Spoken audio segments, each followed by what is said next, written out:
오늘 은혜 받으실 말씀은 에베소서 4장 25절에서 32절 말씀입니다. 에베소서 4장 25절에서 32절 말씀을 다 같이 합독하시겠습니다.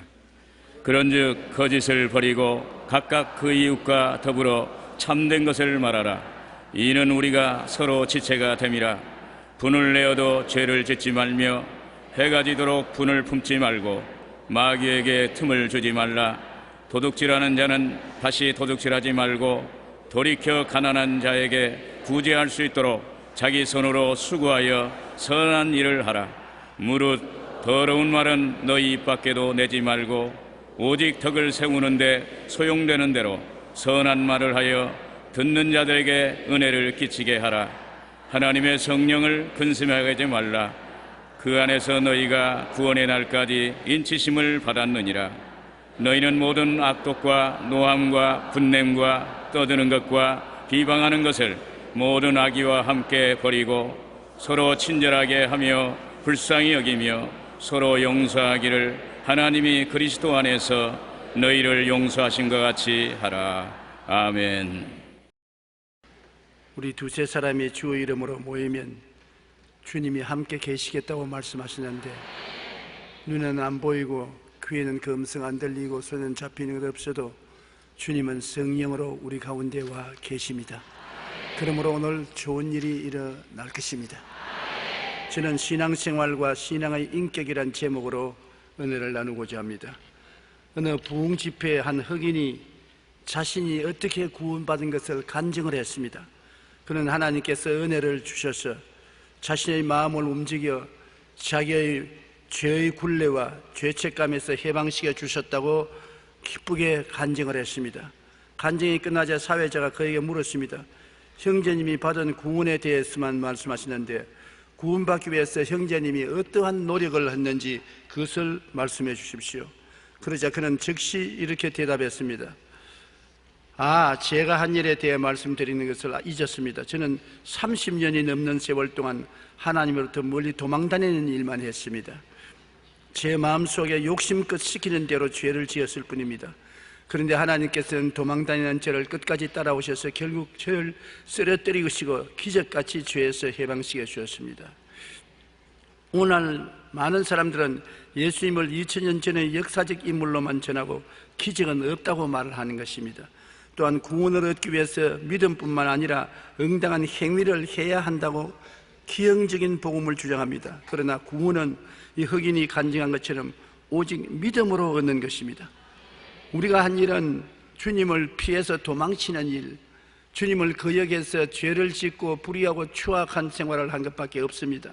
그러나 주님이 그 자비와 긍휼로 우리를 붙잡아서 우리를 성령으로 감동시켜서 회개시키고 예수를 믿도록 도와주셔서 순수히 주님의 은혜로 구원을 받게 된 것입니다. 그러나 구원받는 것하고 신앙적인 인격의 성장하고는 대단히 틀립니다. 많은 사람들은 구원을 받고 난 다음 자라지 않습니다. 어린아이가 태어나고 난 다음에 자라지 않은 것처럼 자라지 않습니다. 그러나 하나님이 원하시는 것은 우리가 자라기를 원하는 것입니다. 어린아이가 태어나는 것은 자기 마음대로 못해요. 태어나는 것은 부모님의 은혜로 태어나는 것이지만 태어나고 난 다음 먹고 운동하고 자라는 것은 노력을 해야 되는 것입니다.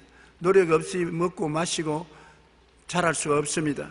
구원도 한 가지인 것입니다. 하나님의 은혜로 아무한 일 없이 구원을 받고 난 다음에 자라는 것은 우리가 노력을 해야 되는 것입니다. 우리가 노력하지 않고는 성장하지 못합니다. 자식이 자라지 못하면 부모의 마음에 큰 부담과 걱정이 되는 것처럼 우리가 자라지 못하면 하나님이 굉장히 걱정을 하시는 것입니다. 우리 신앙생활의 궁극적인 목표는 예수님이 닮아가도록 자라는 것입니다. 로마서 8장 29절로 30절에 하나님이 미리 아신 자들을 또한 그 아들의 형상을 본받게 하기 위하여 미리 정하셨으니 이는 그로 많은 형제 중에서 맏아들이 되게 하려 하심이라. 또 미리 정하신 그들을 또한 부르시고 부르신 그들을 또한 의롭다 하시고 의롭다 하신 그들을 또한 영화롭게 하시느니라. 주님이 우리를 미리 아시고 난 다음 그 아들의 형상을 본받게 하기 위해서 우리를 부르셨다고 말한 것입니다. 그러므로 우리는 예수님을 닮아서 변화를 받아야 되는 것입니다. 하늘나라는 모두 다 예수님을 닮은 자녀들만 모인 곳입니다. 하나님께서 우리를 부르시면 그 목표가 우리로 하여금 예수님을 닮도록 자라나게 하는 것이 하나님의 목표인 것입니다. 그리스도인은 어떠한 사람입니까? 예수님은 그리스도이십니다. 그리스도인이란 그리스도에게 사람인지 하나 보탠 그리스도인이 되는 것입니다. 우리가 식당에 가서 음식을 먹고 나오면 그 몸에 음식 냄새가 나는 것입니다. 몸에 향수를 뿌리면 향수를 반드시 냄새 맡게 되는 것입니다. 예수를 믿으면 예수님과 같이 있기 때문에 냄새가 나는 것입니다. 예수 냄새가 나야 돼요. 예수 향기가 나야 돼요. 예수를 믿으면서 전혀 예수 향기가 나지 않고 예수 냄새가 나지 않은 사람이 있습니다. 그런 사람은 믿음을 실천하지 못하고 있다는 것입니다. 커뮤니케이션 전문가인 이홍재 교수가 신학 공부를 하던 시절에 목회자가 갖추어야 할 자질에 대한 설문조사를 한 적이 있다고 합니다. 설문을 통해 인격과 설교, 상담, 가정, 외모, 경륜 등의 6개의 자질을 가운데 목회자에게 가장 중요한 자질이 무엇이겠느냐 물었습니다. 어떠한 것이 목사가 되는데 가장 중요한 자질이냐? 그 결과 인격이 가장 중요한 것으로 꼽혔고 그 다음이 설교, 상담, 경륜 등의 순서로 나타났습니다. 일반인들이 목회자에게 기대하는 것은 무엇보다도 좋은 인품을 기대합니다. 목사가 사람들을 대할 때 좋고 풍성한 인품을 가지고 대해주는 것을 성도들은 원한다는 것입니다. 목회자만이 아니라 그리스도인은 사람들이 봤을 때 한눈에 알아봐야 되는 것입니다. 아, 저 사람은 예수 믿는 사람이구나. 어느 심사 행동이 다르다. 그에게 예수 향기가 난다. 그렇게 인정할 수 있어야만 되는 것입니다. 우리 생활의 궁극적인 목표는 예수님을 닮는 것입니다. 하나님께서는 우리의 성품과 행실이 예수님을 닮을 때 비로소 기뻐하시는 것입니다. 첫째로 예수님을 닮기 위해서는 우리 마음이 말씀으로 변화되어야 되는 것입니다. 우린 예수님을 어디에서 닮습니까? 하나님 말씀을 통해서 예수님을 닮을 수 있습니다. 지금은 12제자처럼 예수님을 따라다니면서 말씀을 듣지는 못합니다. 그러나 성경에 기록된 말씀을 통해서 예수님의 음성을 들을 수가 있는 것입니다. 그렇기 때문에 하나님 말씀을 우리가 읽고 듣고 묵상함으로 마음이 하나님의 능력으로 충만하게 되며 마음이 새롭게 창조되고 변화되는 것입니다. 우리 마음이 변화되는 것은 말씀을 통해서 변화가 되는 것입니다. 말씀을 듣고 읽고 묵상하면 말씀은 살아서 속에 들어가서 운동력을 나타내는 것입니다. 하나님의 말씀은 살았고 운동력이 있어 좌우의 날선 검보다 예리하여 혼과 영과 및 관절과 골수를 짜게는 것입니다. 그러므로 하나님 말씀을 읽으면 별 도리 없이 마음속에 변화가 다가오고 믿음이 생겨나는 것입니다. 마태복음 4장 4절에 예수님께서 말씀하기를 사람이 떡으로만 살 것이 아니요 하나님의 입으로 나오는 모든 말씀으로 살 것이라고 말씀한 것입니다. 우리가 세상에서 떡을 먹고 사는 것처럼 우리의 영혼은 말씀을 먹음으로 살게 되는 것입니다. 여호수아 1장 8절에 이 율법책을 내 입에서 떠나지 말게 하며 주야로 그것을 묵상하여 그 안에 기록된 대로 다 지켜 행하라. 그리하면 내 길이 평탄하게 될 것이라. 내가 형통하리라. 말씀을 주야로 묵상하고 입으로 시인하라는 것입니다. 그렇게 하면 우리 길이 평탄하게 되고 형통하게 된다는 것입니다. 우리가 할 수 있는 대로 하나님 말씀을 많이 읽고 묵상할 뿐 아니라 말씀을 외우는 것이 굉장히 좋습니다. 앉으나 서나 시간만 있으면 말씀을 외워서 말씀을 통하여 기도하는 것이 굉장히 도움이 되는 것입니다. 저는 항상 여러분께 말씀해 드리거니와 시편 23편을 주야로 외웁니다. 그것이 나의 양식입니다. 하나님은 나의 목자시니 내게 부족함이 없으리로다. 제가 나를 푸른 초장에 누이시며 쉴만한 물가로 인도하시는도다. 내 영혼을 소생시키시고 자기 이름을 위하여 의의 길로 인도하시는도다. 내가 사망의 음침한 골짜기로 다닐지라도 해를 두려워하지 아닌 것은 주께서 나와 함께 하심이라. 주의 지팡이와 막대기가 나를 안위하시나이다. 주께서 내 원수의 목전 앞에 내 상을 베푸시고 기름으로 내 머리에 바르시니 내 잔이 넘치나이다. 나의 평생에 주의 선하심과 인자하심이 정녕 나를 따르니 내가 야훼의 집에 영원히 거하리로다. 이 말씀을 여러분 매일 앉아도 외우고 서도 외우십시오. 그러면 말씀이 속에 들어가서 큰 위로와 평안을 주시는 것입니다. 시편 23편만 외워도 많은 사람이 스트레스에서 해방되고 정신적인 억압에서 자유를 얻고 마음과 육신의 질병에서 고침을 받고 용기와 힘을 얻는 능력을 얻게 되는 것입니다. 왜냐하면 말씀은 살았고 운동력이 있기 때문에 내가 말씀을 마음에 외우고 입으로 시인하면 이것이 우리 마음속에 변화를 가져오는 것입니다. 변화를 가져오는 말씀은 죽은 말씀인 것입니다. 성경은 보통 말씀과 다른 것은 하나님이 말씀하신 것이기 때문에 하나님의 말씀은 살았고 운동력이 있습니다. 하나님의 말씀은 하나님의 생명이 들어있기 때문에 반드시 변화를 가져오는 것입니다. 시편 119편 97절로 99절에 내가 주의 법을 어찌 그리 사랑하는지요 내가 그것을 종일 작은 소리로 읊조리나이다. 주의 계명들이 항상 나와 함께하므로 그것들이 나를 원수보다 지혜롭게 하나이다. 내가 주의 증거들을 늘 읊조림으로 나의 명철함이 나의 모든 스승보다 낫습니다. 우리를 지혜롭게 하고 명철하게 하는 것은 하나님의 말씀을 늘 기억하고 늘 읊조리면 지혜롭게 되고 명철하게 된다는 것입니다. 우리 어린아이들에게 성경을 읽고 성경을 묵상하고 성경을 입으로 시인하게 만들면 어린아이들이 성경을 통해서 굉장히 지혜롭게 되는 것입니다. 오늘 역사를 통해서 위대한 대통령, 위대한 지도자들은 모두 다 성경을 의지한 사람이었습니다. 성경을 통해서 나라를 다스리고 돌보시는 분이신 것입니다. 하나님의 성경은 여러분에게 놀라운 지혜와 총명과 모략과 재능과 지식을 허락하여 주시는 것입니다. 왜냐하면 하나님의 지혜와 지식과 총명이 그 속에 들어있기 때문인 것입니다. 이러므로 우리는 주의 법을 사랑하고 하루 종일 하나님 말씀을 늘 묵상하는 것이 큰 축복이 되는 것입니다. 말씀 속에는 능력이 있습니다. 프린스턴 신학교의 성서 신학자인 오토 파이퍼 교수가 강의를 하다가 학생들에게 이렇게 말했습니다. 종교 개혁을 일으킨 사람이 누굽니까? 학생들이 다 예, 마르틴 루터입니다. 아닙니다. 마르틴 루터가 종교 개혁을 일으키지 않았습니다. 학생들이 깜짝 놀랐습니다. 이 선생님이 이단이 된가 보다. 역사를 거꾸로 바꾸려고 한다. 그러나 그 선생님은 말하기를 마르틴 루터가 종교 개혁을 한 것이 아니라 마르틴 루터가 갈라디아서를 읽다가 말씀에 감동이 되어 믿음으로 구원받는다는 말씀이 루터의 마음속에 들어와서 폭발을 일으켜서 변화를 받아 그는 도저히 이 말씀을 전하지 않고는 견딜 수 없는 마음의 충격을 받았다는 것입니다. 그래서 그런 종교개혁을 일으켰다는 것입니다.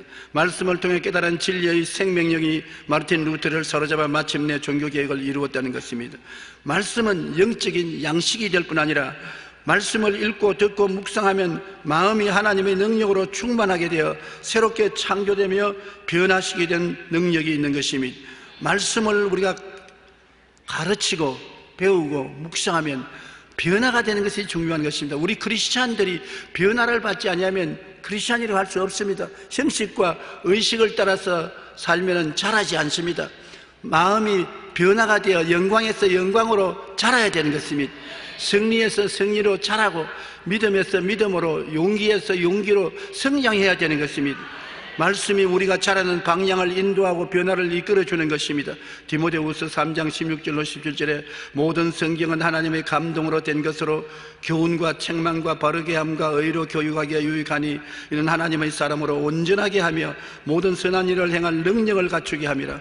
우리가 불안하게 짝이 없고 불완전하게 짝이 없는데 우리를 온전하게 만드는 것은 말씀이 들어와서 온전하게 만들고 우리가 하나님의 사람으로서 선한 일을 행하려고 해도 할 수 없을 때 말씀이 들어와서 선한 일을 행할 능력을 주시는 것입니다. 힘이 있어지는 것입니다. 우리가 운동을 하면 몸에 근력이 생겨나서 힘이 생기는 것입니다. 그러므로 끊임없이 우리는 체력에 운동을 해서 연단을 해서 몸에 저항력을 길러야 되는 것처럼 말씀이 들어오면 몸에 신앙의 근력이 생겨서 힘이 생기고 저항력이 생겨서 능력이 있게 되는 것입니다. 그러므로 성경은 말씀하기를 너희가 거듭난 것은 썩어질 씨로 된 것이 아니요 썩지 아니할 씨로 된 것이니 살아있고 항상 있는 하나님의 말씀으로 되었느니라.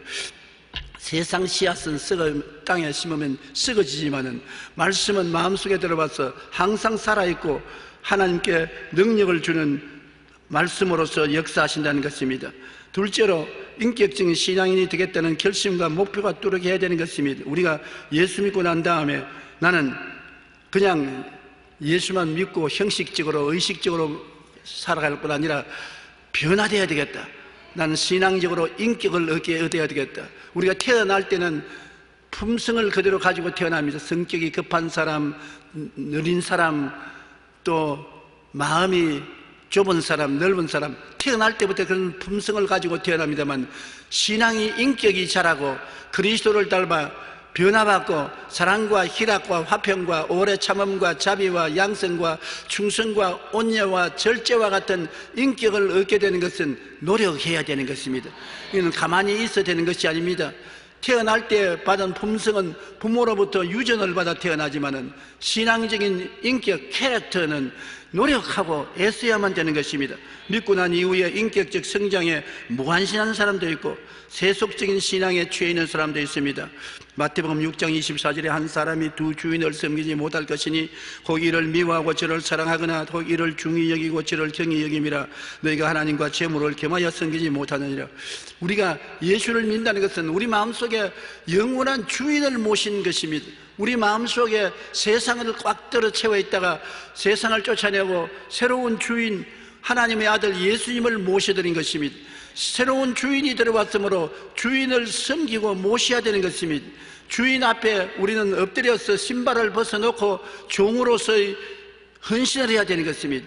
그런데 예수를 믿고 난 다음에 주인을 한쪽 구석에 물어놓고 여전히 세상이 꽉 들어차서 육신의 정욕과 안목의 정욕과 이생의 자랑을 따라 살고 세상의 쾌락에 젖어서 산다면 이러한 사람은 형식적인 신앙을 얻었지 성장하지 못한 무심한 사람인 것입니다. 디모데후서 3장 4절로 5절에 배신하며 조급하며 자만하며 쾌락을 사랑하기를 하나님 사랑하는 것보다 더하며 경건의 모양은 있으나 경건의 능력은 부인하는 자니 이런 자들에게서 돌아서라. 예수 믿는다고 하면서 믿을 수가 없어요. 서로 배신하고 조급하고 자만하고 쾌락을 사랑하기를 하나님 사랑하는 것보다 더하고 경건의 모양은 와서 교회에 와서 예배도 드리고 찬송도 하고 기도도 하고 밖으로 볼 때는 참 예수 잘 믿는 같이 보이나 그러나 실제 생활은 그와 정반대의 생활을 하는 이러한 위선자에게서 돌아서라고 말하고 있는 것입니다. 마태복음 23장 25절로 28절에 예수님께서 외식하는 서기관과 바리새인들에게 큰 경고를 하셨습니다. 너희들은 대접의 겉은 깨끗하되 그 안에는 탐욕과 방탕으로 가득하다. 그릇은 겉만 깨끗하지 속은 더러운 것으로 꽉 들어차 있다. 눈먼 바리새인이여 너희는 먼저 안을 깨끗이 하라. 그리하면 겉도 깨끗하리라. 화 있을진저 외식하는 서기관들과 바리새인이여 회칠한 무덤 같으니 겉으로는 무덤을 아름답게 회칠을 해놓아서 야, 그 무덤 참 그 곱다 아름답다. 파헤치 보면 뼈가 남아있고 썩은 살점이 있고 냄새가 나고 더러운 것이 가득한 것입니다. 신앙도 그와 같은 것입니다. 겉으로는 훌륭하게 보여도 속은 썩어 빠졌다는 것입니다. 이러한 것이 옛날에 바리새 교인과 사두개 교인의 생활이었는데 우리도 그러같이 외식하는 신자가 되어서는 안 된다고 경고하고 있는 것입니다. 인격적인 성장을 뚜렷이 원하지 않고 평범한 신앙생활을 하지 말아야 되는 것입니다. 구원받았으면 나는 성장해야 되겠다. 인격자가 돼야 되겠다. 예수 그리스도의 영광을 나타내야 되겠다. 그렇게 마음의 결심을 해야 되는 것입니다. 왜냐하면 우리가 사는 이 세상은 시간이 지나가는 것입니다. 세월이 흘러갑니다. 아무리 세월을 잡아놓으려 해도 잡아놓을 수가 없는 것입니다. 그러므로 이 세상에 살 동안에는 세월이 흘러가지만은 딱 죽고 난 다음에는 영원으로 들어갑니다. 영원한 세상은 흘러가지 않습니다. 변화도 하지 않습니다. 이 세상에서 자란 그대로 들어가서 그대로 영원히 남습니다. 지옥에 떨어지면 영원히 지옥에 남아있지 다시 변화되어서 천당으로 올라가지 못합니다. 천당에 올라갈 때 중학생 정도로 인격이 성장해서 들어가면 영원히 중학생 정도로 사는 것입니다. 천당에 올라갈 때 대학원 졸업생 정도로 인격이 자라서 들어가면 영원히 대학원생 정도의 인격을 가지고 사는 것입니다. 그것이 뭐냐? 그릇이 적으면 은혜와 축복도 적고 그릇이 크면 큰 축복을 받는데 천국에 들어가서도 똑같이 살 것으로 생각하지 마십시오. 이 세상에서 자란 분량대로 하늘나라에서 영광을 누리게 되는 것입니다. 적게 자란 자는 적게, 크게 자란 자는 크게 누리게 되는 것입니다. 그렇기 때문에 주님께서는 어찌하든지 여러분이 그리스도를 닮은 인격을 충만히 성장시켜서 예수님처럼 되라는 것입니다. 예수님처럼 하나님의 영광을 누릴 수 있게 되기를 바라는 것입니다. 아이고 나는 턱걸이에서 천왕문 올라가면 되겠다. 뭐 그러면 할 수 없지요. 턱걸이로 올라가면 늘 하늘에 올라가서도 턱걸이로 살게 될 것입니다. 그러나 여러분, 영광으로 충만해서 올라가면 영원히 영광스러운 신앙생활 속에 살게 되는 것입니다. 에베소서 5장 8절로 10절에 너희가 전에는 어두움이더니 이제는 주 안에서 빛이라. 빛의 자녀처럼 행하라. 여러분은 빛입니다. 옛날에는 마귀에 속한 어두움이더니 이제는 빛입니다. 한번 따라 말씀하시죠. 나는 예수님 안에서 어두움이 지나가고 빛의 자녀가 되었다. 그러므로 빛의 열매가 맺어지는데, 빛의 열매는 착함과 의로움과 진실함이 있는 것입니다. 여러분, 사람이 마음이 착해지고 의로워지고 진실해지는 것은 빛이면 그 열매로서 나타나게 되는 것입니다. 골로새 3장 1절로 2절에 그러므로 너희가 그리스도와 함께 다시 살리심을 받았으면 위의 것을 찾아라. 거기는 그리스도께서 하나님 우편에 앉아 계시느니라. 위의 것을 생각하고 땅의 것을 생각하지 말라. 우리는 이 세상에 살면서 땅만 보고 살 수도 있고 위를 보고 살 수도 있는 것입니다. 땅만 보고 사는 사람은 구원받지 못한 육신에 속한 사람인 것입니다. 육신의 정욕, 암흑의 정욕, 이생의 자랑을 쫓아 소돔 고모라에 사는 사람들처럼 땅만 보고 살다가 나중에 멸망하는 것입니다.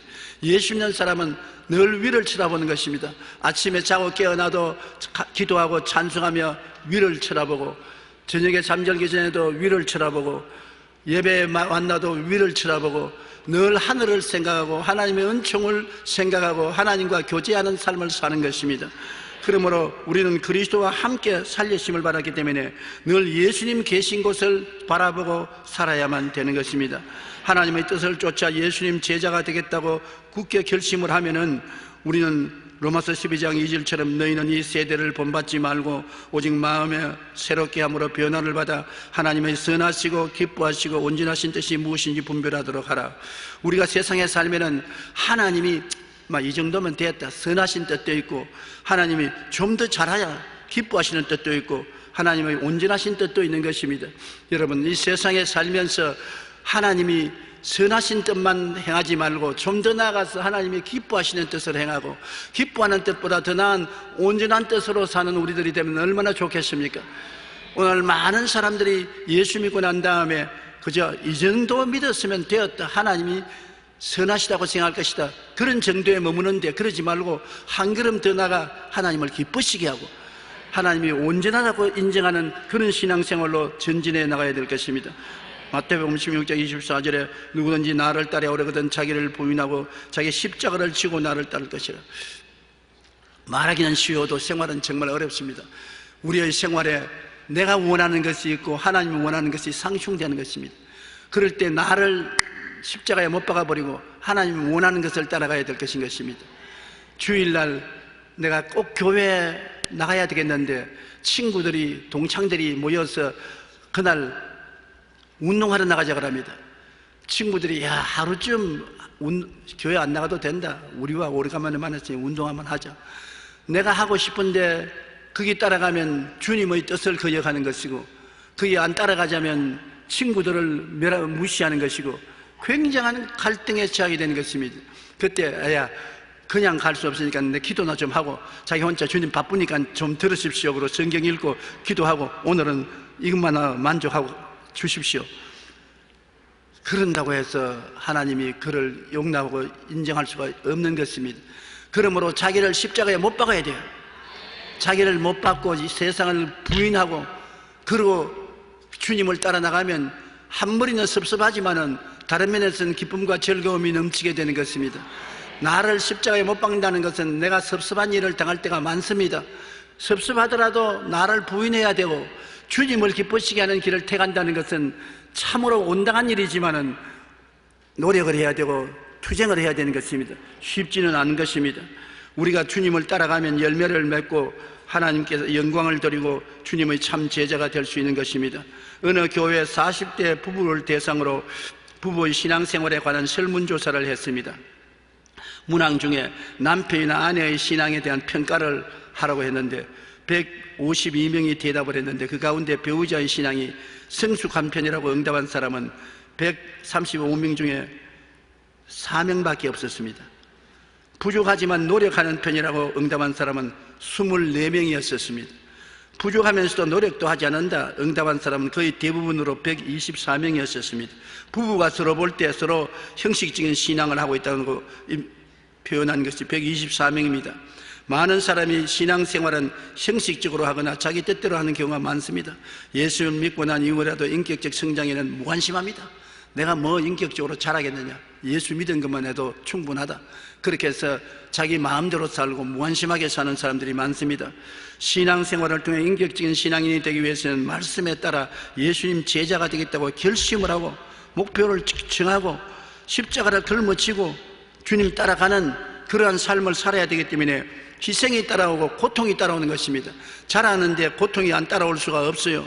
잘하면 신발도 커짐으로 적은 신발은 벗어놓아야 되고, 옷도 커짐으로 적은 신발은 옷은 벗어놓고 큰 옷으로 갈아입어야 되고, 잘할 땐 변화가 다가와야 되는 것입니다. 그런데 우리가 이러한 변화를 가져오려면 고통이 다가오는 것입니다. 내가 예수 잘 믿으려면 힘들어요. 신앙적인 인격을 가지려면 힘들어요. 성 내야 될 때 성은 못 내지요. 한 대 쥐어받고 싶은데 못하는 것도 답답한 일이지요. 먹고 싶은 거 못 먹으니까 술병을 먹어도 옛날엔 제가 마셔서 괜찮았는데 아이고 마셔볼까 안 마셔볼까 고통스럽지요. 가고 싶은데 못 가니까 괴롭지요. 그러나 십자가를 짊어져야 되기 때문에 이런 고통을 참아야 잘하는 것입니다. 그럼 내가 참을 수가 없는데요, 난 내 힘으로 도저히 안 되는데, 그래서 성령님의 도우심이 필요한 것입니다.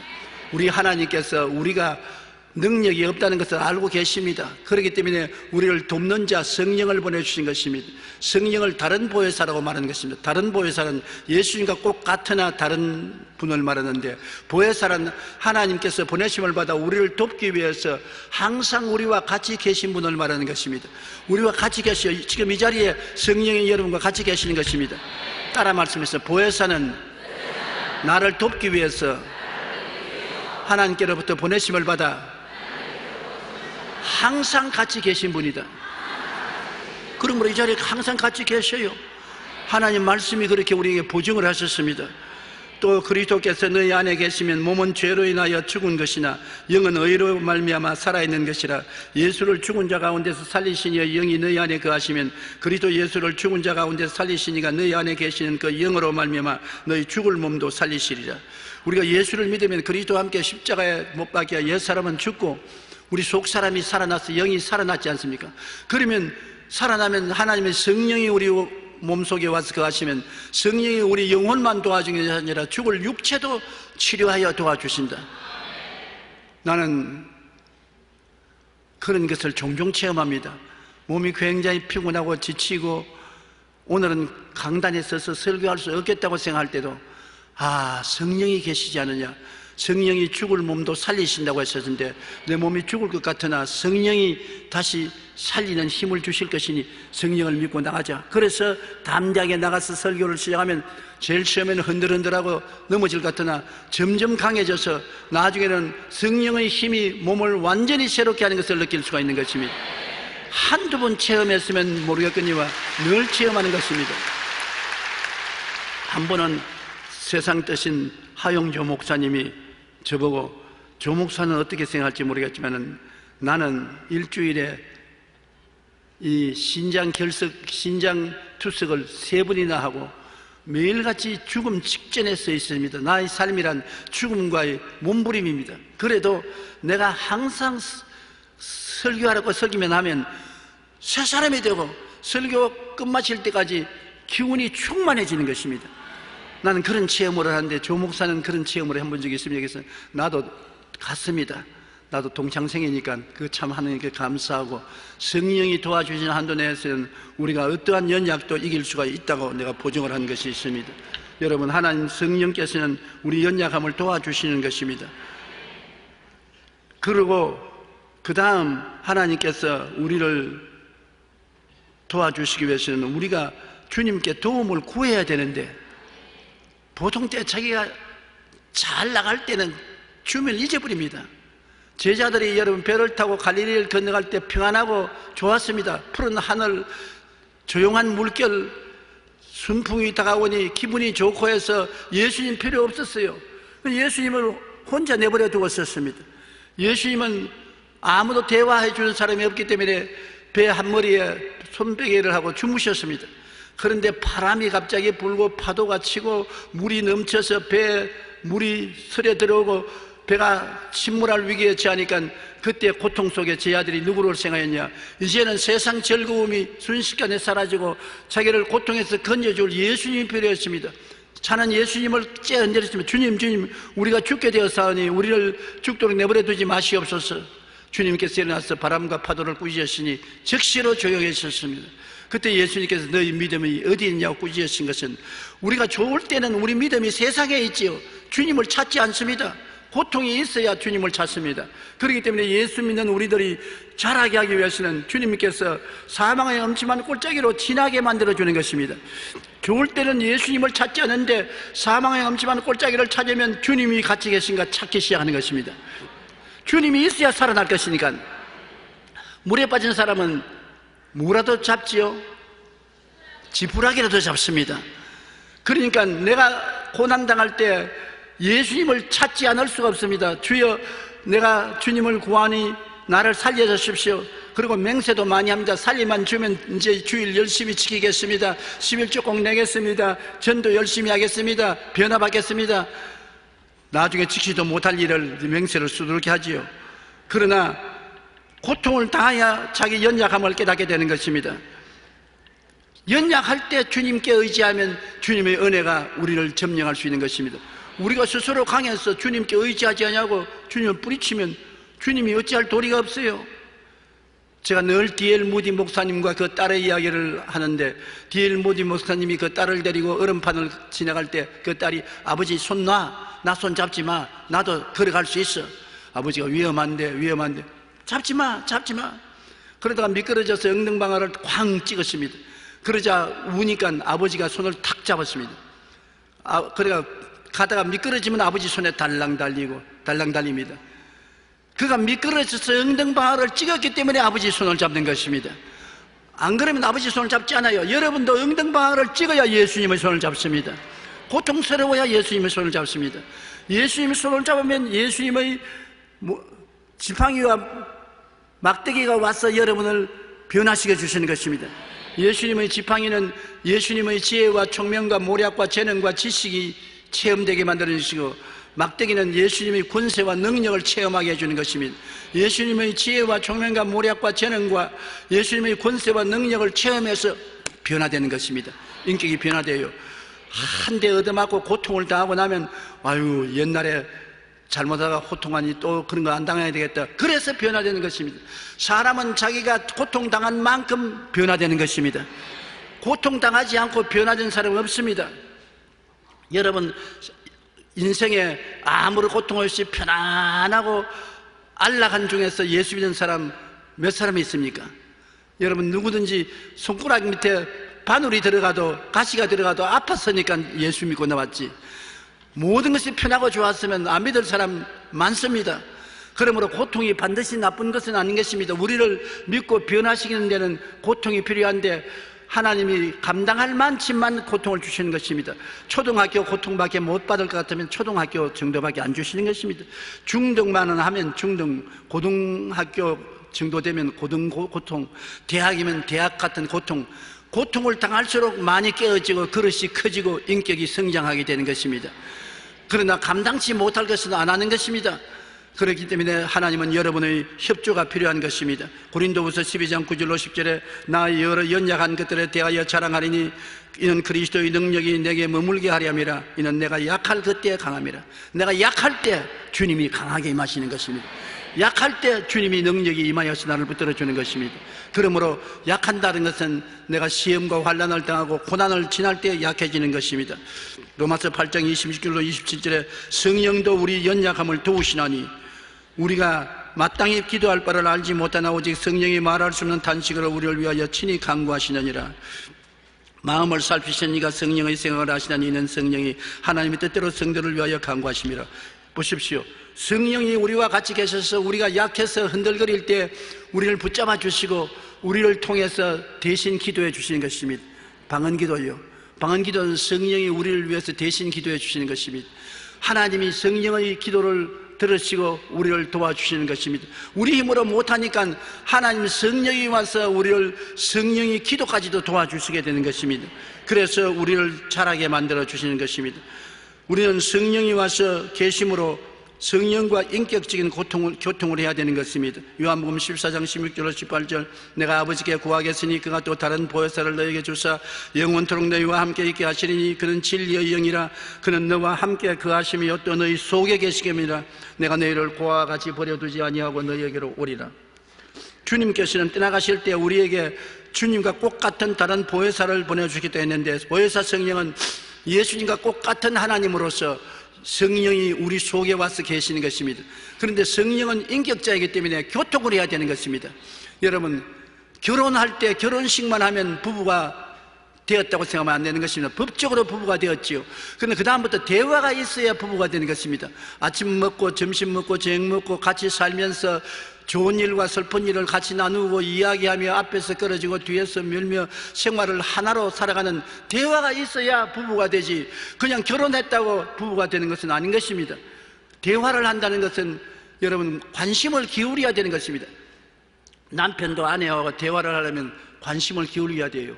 그냥 직장에 와서 우통 벗어놓고 밥 먹고 난 다음 자고 그 다음 아침에 일어나서 아침밥 먹고 그냥 간다 그럼 가고, 그렇게 하면 그 부부가 올바른 가정생활이 될 것이냐? 안 되는 것입니다. 부인도 남편과 대화를 하지 않고 아침밥만 먹으면 빨리 청소해 놓고 난 다음에 자기 친구들과 놀러가고 모임에 가고 혹은 직장에 나가버리고 늦게 들어와서 저녁에 남편은 밖에서 먹고 오시오 나는 오늘 바빠서 못 들어옵니다. 그와 같이 하면 대화가 안 되기 때문에 깨어집니다. 오늘날 많은 가정이 깨어지는 이유는 대화가 없습니다. 남편도 아내를 모르고 아내도 남편을 모르고 좋은 일도 나누지 못하고 슬픈 일도 함께 길머지지 못합니다. 대화가 안 되니까 그저 동거인으로 있다가 헤어지고 마는 것입니다. 만날 때도 별 볼일 없이 만났겠지만 헤어질 때도 슬픔도 없이 헤어지는 것입니다. 동거인으로 있다가 빠이빠이 하면 그뿐인 것입니다. 오늘날 성령을 그와 같이 모시고 있으면 안 됩니다. 예수 믿고 성령이 우리와 은혜 들어와 계시면 그저 계시는가 보다 그러고 나는 내 마음대로 생활하는 것입니다. 관심이 없습니다. 관심이 없으면 사랑이 없는 것입니다. 사랑은 관심을 기울이는 것입니다. 성령이 계신 것을 관심을 기울이면 성령님을 인정하고 환영하고 모시드리고 감사하고 이지해야 되는 것입니다. 성령은 여러분에게 깊은 관심을 가지고 여러분을 도와주기를 원하시는 것입니다. 성령님은 여러분에게 지혜와 총명과 모략과 재능과 지식을 주시고 능력을 주시기를 원하시는 것입니다. 여러분을 위해서 기도해 주시기를 원하고 힘을 주시기 원하시고 기름 부어 주시기를 원하시는 것입니다. 그런데 여러분이 관심을 기울이지 아니하면 성령께서 외롭게 혼자서 어떻게 대화를 합니까? 혼자서 대화가 안 되는 것입니다. 성령도 우리 연약함을 도와주시기 원하시지만은 보혜사 성령이 우리와 함께 거하시고 속에 계심으로 우리가 대화를 해야 되는 것입니다. 나는 성령 받고 방언 말했으니 그로서 다 되었습니다. 그거 아닙니다. 제가 50년 목회 동안에 세계 다니면서 가장 깨우치기를 원하시는 것은 성령님이 살아계신 인격자이므로 인격자로 대우하라. 내가 여러분 집에 왔는데 자루라고 환영도 하지 아니하고 있을 곳으로 안내도 안 해주고 그냥 팽개쳐버리면 당신 집에서 나가지 집에 있겠는가? 푸대접 하는데 왜 있겠는가? 성령이 모든 사람 속에 슬퍼하는 것은 푸대접을 한다. 인정도 아니하고 환정도 아니하고 모시드리지 아니하면 어떻게 역사하느냐? 오늘 저는 여러분 앞에 섰지만 담대하게 말할 수 있는 것은 성령이 저희 속에 충만합니다. 제 입술을 잡고 있는 것을 내가 지금 느끼고 있는 것입니다. 왜냐? 저는 성령님을 인정하고 환영하고 모시드리고 의지하기 때문인 것입니다. 이 강단에 일어서기 전에 성령님 함께 갑시다. 성령님 인정합니다. 환영합니다. 모시드립니다. 나는 성령께 의지합니다. 함께 나가십시다. Dear Holy Spirit, let's go. Let's go together. 함께 갑시다. 한번 따라 말씀하시죠. 성령님, 함께 갑시다. 시장도 함께 가고 학교도 함께 가고 사업도 함께 하고 염려도 함께하고 성령님 함께 도와주시옵소서. 기도도 혼자 하지 마십시오. 성령의 기름 부으심이 필요하지 않습니까? 성령님 기도하오니 기름 부어주시겠어. 성령님이 기도의 능력을 주시옵소서. 우리의 모든 생활에 성령님은 돕기 위해서 와 계신 것입니다. 성령님의 도움을 받지 않으면 여러분 손해입니다. 성령님은 아무것도 안 하기 위해서 와 있지 않습니다. 돕기 위해서입니다. 그런데 성령님이 도우시면 몸이 쩌릿쩌릿하든지 몸이 흔들리든지 떨리든지 해야지죠. 대개 주님이 몸을 떨리게 하든지 쩌릿쩌릿하게 하는 사람은 아주 신앙이 어린 사람이 그렇게 하지, 성장한 사람은 그렇게 하지 않습니다. 아무 소리도 없고 느낌도 없고 아무 일도 안 한 것 같지만은 성령님은 여러분 믿음을 통해서 역사하는 것입니다. 여러분과 아는 듯 모르는 듯 여러분 가운데 역사하는 것입니다. 오늘 공기가 있지 않습니까? 공기가 여러분 꼭 바람이 되어야 있는 것이 아닙니다. 공기가 있는 것 느끼지 않아도 항상 공기가 있기 때문에 숨쉬고 살지 않습니까? 폭풍우가 되어서 불어오고 나무가 뽑히고 집이 날아가고 그렇게 해야 바람이 있는 것이 아닙니다. 그건 특수한 때고 조용하고 소리도 없이 느끼지 못해도 공기가 있어서 숨쉬고 사는 것처럼 성령님은 지금 여러분과 잠잠히 계신 것입니다. 고요하게 계신 것입니다. 그러나 성령은 여러분과 함께 계십니다. 도움을 청하십시오. 도와주십니다. 안 믿는 사람은 성령이 안 계시지만은 여러분 성령이 계시기 때문에 성령으로 말미암아 초인적인 삶을 살 수 있는 것입니다. 보통 사람보다 훨씬 다른 능력 있는 삶을 살아갈 수가 있는 것입니다. 그렇기 때문에 하나님께서 우리에게 축도할 때 주 예수 그리스도의 은혜와 하나님의 사랑과 성령의 교통하심이 너희 가운데 있을지라 했습니다. 하나님은 그리스도의 은혜가 우리와 같이 있고 사랑이 같이 있어도 이는 성령의 교통을 통해서 너희 것이 된다는 것입니다. 성령은 우리와 교통하면 예수님의 은혜를 퍼부어 주시고 교통을 통해서 하나님의 사랑을 우리에게 체험하게 해주시는 것인데, 성령이 교통 안 하면 예수님의 은혜도 사랑도 체험하지 못하는 그림의 떡이 되고 마는 것입니다. 오늘날 가장 중요한 것은 우리 신앙이 자라기 위해서는 성령과의 교통을 해야만 되는 것입니다. 그래서 성령님의 은혜로 여러분의 감정도 달라지고 소원도 달라지는 것입니다. 골로새 3장 7절로 10절에 너희도 전에 그 가운데서 할 때는 그 가운데서 행하였으나 이제는 너희가 모든 것을 벗어버려라. 옛사람을 벗어버려라. 곧 옛사람이 어떤 사람이냐? 분함과 노여움과 악의와 비방과 입의 부끄러운 말이라. 너희가 서로 거짓말을 하지 말라. 옛사람과 그 행위를 벗어버리고 새사람을 입었으니 이는 자기를 창조하신 이의 형상을 따라 지식에까지 새롭게 하심을 입은 자니라. 이렇게 옛사람을 벗어버리는데 내 힘으로 못 벗고 성령님이 도와주신다는 것입니다. 젊을 때는 옷도 자기 마음대로 탁 벗었다가 팍 입었다 하지 않습니까? 그러나 나이를 먹으면 돕는 자가 필요해요. 옛날에 윤치영 씨가 나이 많으시면서 골프장에 운동하러 나와서 혼자서 운동을 하는데 제가 친해서 저하고 늘 이야기했습니다. 우리 한국의 저명한 지도자 아닙니까? 그가 하는 말이, 조 목사, 내가 고백을 하는데 마누라 있을 때는 필요한 줄 몰랐는데 없고 나니까 너무나 필요해. 뭐가 필요하니까 내 혼자 양말을 신을 수가 없어. 마누라 있을 때는 낑낑거리면서도 양말을 신겨주고 옷도 벗겨주고 옷도 입혀주고 그렇게 해주는데 마누라 없으니까 당장 양말을 내 혼자 신으려니까 양말을 신기가 얼마나 힘이 들고 옷 벗기도 힘이 들어서 겨우겨우 옷을 벗고 옷을 입는다네. 그러므로 마누라 있을 때 중요한 걸 알아라. 죽고 나면 나처럼 후회하지 말고 그렇게 말하더라고요. 성령도 여러분 우리에게 옛사람을 벗었는데 여러분 힘으로 못 벗어요.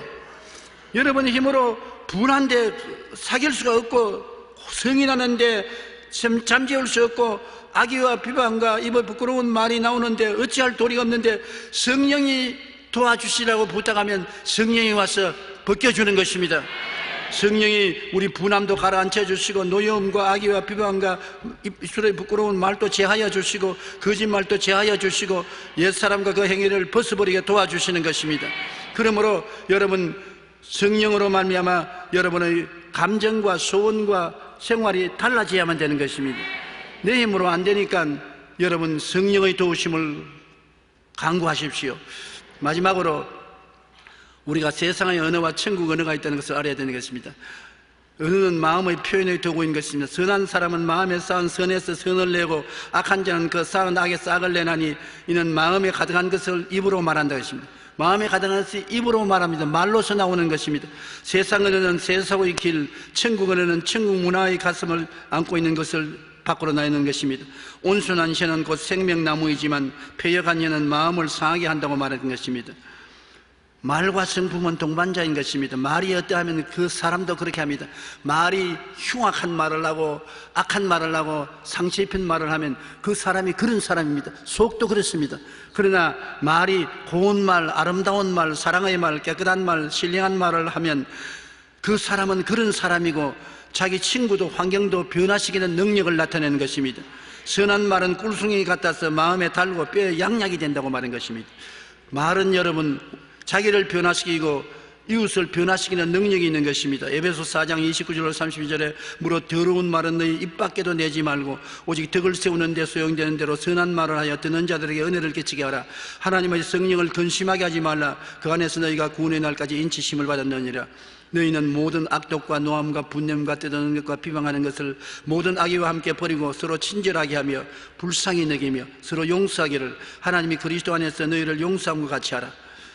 우리가 말을 통해서 이렇게 변화된다는 것입니다. 내가 악한 말을 하고 남을 모욕하는 말을 하면은 그 마음도 그렇게 변화되고 이웃 사람도 그렇게 만드는 것입니다. 그러나 성령의 도우심을 받아서 모든 악의와 함께 비방하는 말과 악독과 분냄과 뜨는 것을 버리고 친절하게 하고 불쌍히 여기고 용서하는 말을 하면은 하나님의 성령께서 이것을 받아서 여러분도 그렇게 변화시키고 이웃도 변화시켜 주시는 것입니다. 말이 여러분의 인격을 변화시키는 것입니다. 내가 좋다고 말하면 나도 좋아지고 이웃도 좋아집니다. 내가 나쁘다고 말하면 나도 나빠지고 이웃도 나빠지는 것입니다. 내가 못 살겠다 하면 나도 못 살고 이웃도 못 살게 되는 것입니다. 내가 밉다고 하면 나도 못 미워지고 이웃도 미워지는 것입니다. 내가 약하다고 하면 나도 약해지고 이웃도 약해지는 것입니다. 말은 나만 영향력을 미치는 것이 아니라 이웃을 영향력을 미치고 주위 환경을 변화시키는 힘이 있는 것입니다. 말은 여러분 우리 인생에 굉장한 변화의 파워를 가지고 있는 것입니다. 말은 마음을 표현하는 도구입니다. 거꾸로 우리가 하는 말에 따라 우리 뇌가 다르게 반응한다는 것이 최근 연구를 통해서 증명되었습니다. 성경이 그럴 뿐만 아니라 오늘 심리학자들이 뇌를 연구해서 우리 말이 참말인 것을 증명한 것입니다. 미국 심리학자들은 오랜 연구 끝에 감사의 과학적 변화를 확인했습니다. 우리가 감사하는 마음으로 감사합니다, 고맙습니다고 말하면 뇌의 왼쪽에 있는 부분이 활성화되어 스트레스가 완화되고 행복을 느끼게 된다는 것입니다. 심리학자들은 이를 재설정 버튼을 누르는 것과 같은 효과가 있다고 말하는 것입니다. 심리학 교수인 로버트 에먼스 박사는 12세에서 80세까지 사람들을 대상으로 시험을 했는데 두 그룹으로 나누어서 한 그룹은 감사 일기를 매일 또는 매주 적도록 하고 다른 사람은 그냥 아무거나 적으라고 했습니다. 그래서 한 달 후에 조사를 해보니까 감사 일기를 적은 사람 4분의 3은 행복해지고 수면이나 일, 운동 중에 더 좋은 성과를 나타냈다는 것입니다. 감사를 하면 그만한 변화가 다가온다는 것입니다. 말과 성품은 동반자입니다. 우리 말이 어떠한가에 따라 그러한 사람이 됩니다. 평소에 고운 말, 아름다운 말, 사랑의 말, 깨끗한 말, 감사의 말 등을 하면은 얼굴도 달라지고 표정도 달라지고 환경도 달라지고 인생이 달라지는 것입니다. 신앙생활의 결과는 천국에 가는 것입니다. 여러분과 나는 결국에 천당 가려고 예수 믿는 것입니다. 이 땅에 살 동안에 주님 축복으로 영혼이 잘 되고 범사에 잘 되고 강건하지만은 이거 영원이 아닙니다. 우리가 이 땅의 생일이 끝나고 천국 가기 위해서 예수를 믿는 것입니다. 이 땅에 사는 동안에 그리스도를 본받는 인격자가 되면 그 인격을 가지고 천국에 들어가게 되는 것입니다. 변화는 오직 이 땅에 살아있을 동안만 가능합니다. 그래서 금세와 넷세에 하나님을 기쁘시게 하는 삶을 살려면 변화받고 인격으로 자라야만 되는 것입니다. 여러분 예수 믿고 이 땅에서 은총을 받을 뿐 아니라 변화받는 것을 목적으로 삼고 예수를 닮는 인격자가 되기를 목표로 하고 노력하게 되기를 주님 이름으로 축원합니다. 우리 한번 기도하겠습니다. 하나님 아버지여, 우리가 예수를 믿고 구원을 받지만은 구원은 값없이 받으나 인격적인 변화는 노력함으로 받는 것입니다. 노력은 우리가 힘쓰고 애써야 되고 우리가 고통을 당하게 되는 것입니다. 그러나 성령이 오셔서 우리를 도와주시고 하나님 말씀이 우리를 도와주심을 감사합니다. 아버지 하나님, 말씀을 의지하고 성령을 의지하고 노력하고 애씀으로 인격적인 변화를 받아 우리가 그리스도의 모습을 담는 삶을 살게 하여 주시옵소서. 예수님 이름으로 기도합니다. 아멘.